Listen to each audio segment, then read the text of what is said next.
baca Al-Quran. Berhasil nggak? Berhasil nggak mereka? Berhasil. Tinggal S yang terakhir apa? Betul.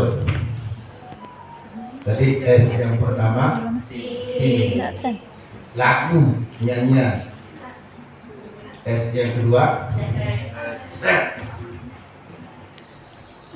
S yang ketiga sport. Oh, Allahu Akbar, gol di warung kopi, betul nggak? Mana lebih keras? Mana lebih keras? Kalau untuk tahajud nggak mau, kalau untuk belajar Quran nggak mau, tapi kalau untuk nonton Piala Dunia, penuh warung kopi, gol kebobolan. Itu 3S sangat praktis dan sangat efektif menghancurkan umat Islam. Terus bagaimana kita menghadapinya? Kita hadapi dengan program seperti ini. Apa program ini? Program harakah. Kita balik keadaan. Kalau Samuel Jordan tadi mencetuskan ide, kita pisahkan, kita ciptakan satu generasi di tengah-tengah umat Islam, generasi yang terlepas hubungannya dengan Al-Quran. Kita mencetak generasi yang apa?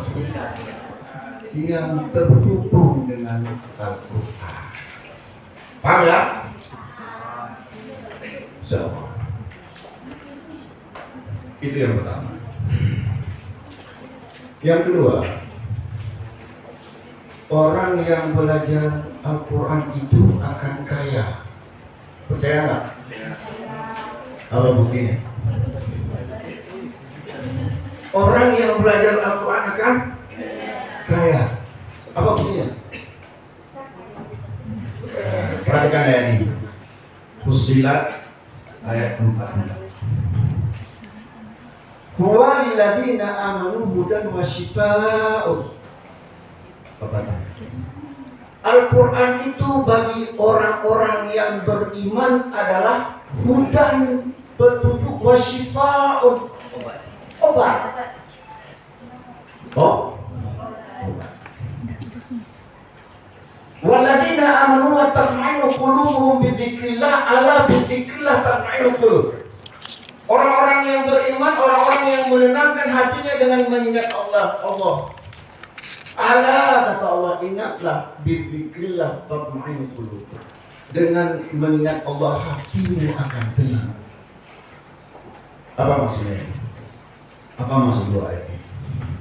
Yang pertama dia apa? Huwa lilladzina amanu hudan wa shifaa. Al-Quran itu bagi orang yang beriman, hudan, petunjuk dan penyembuh, obat. Walladzina amanu wa tatma'innu qulubuhum bi dzikrillah, ala bi dzikrillah tatma'innu qulub. Orang-orang yang beriman, orang-orang yang menenangkan hatinya dengan mengingat Allah. Ala kata Allah, ingatlah bi dzikrillah tatma'innu qulub. Dengan mengingat Allah hatimu akan tenang. Kenapa tadi hubungannya dengan kaya? Sekarang yang paling banyak uang kita dalam masalah apa? Berobat kan? Berobat kan? Banyak habis uang? Berobat kan? Berobat kemana? Habis uang berobat, sakit senang gak sembuh, habis uang ratusan juta berobat.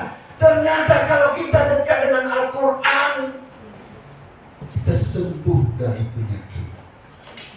Karena Al-Quran itu obat, penyembuh. Sehingga kita bisa menghemat uang ratusan juta. Ya. Akhirnya kita jadi kaya.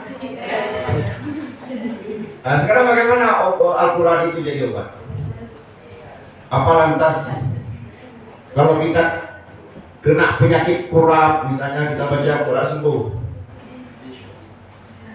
Atau barangkali kalau kita kena apa? Malaria, baca Quran sembuh? Bukan seperti itu. Ya, Masih ingat dulu pepatah waktu kita SD, SMP. Mensana Encopores, apa artinya Bu?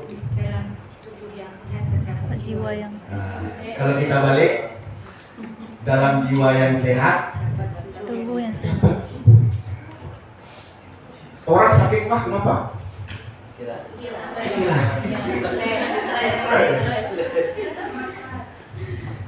Ya. Jadi orang susah itu sakit akan berpengaruh pada fisik. Nah, ketika dia berinteraksi dengan Al-Quran, membaca Al-Quran, jiwanya kembali tenang, perlahan-lahan penyakitnya sembuh. Begitu. Maka cocok nggak kalau saya bilang tadi orang yang sering berinteraksi dengan Al-Quran, membaca Quran, menghafal Quran akan jadi orang kaya? Kenapa kaya? Karena nggak perlu. Betul ya? Yang ketiga, kita belajar Al-Quran bukan hanya sekedar membacanya, tapi kata Nabi apa? Dalam hadis yang diriwayatkan dari sahabat Utsman bin Affan radhiyallahu anhu, Nabi mengatakan apa? Khairukum, sambung, man ta'allama al-Quran wa 'allamahu. Sebaik-baik kamu adalah orang yang mempelajari Al-Quran dan mengamalkannya. Sudah baca-baca aja, mengamalkan isinya, bukan sekedar baca-baca saja. Ini ada orang hobi baca saja tapi mengamalkan nggak mau.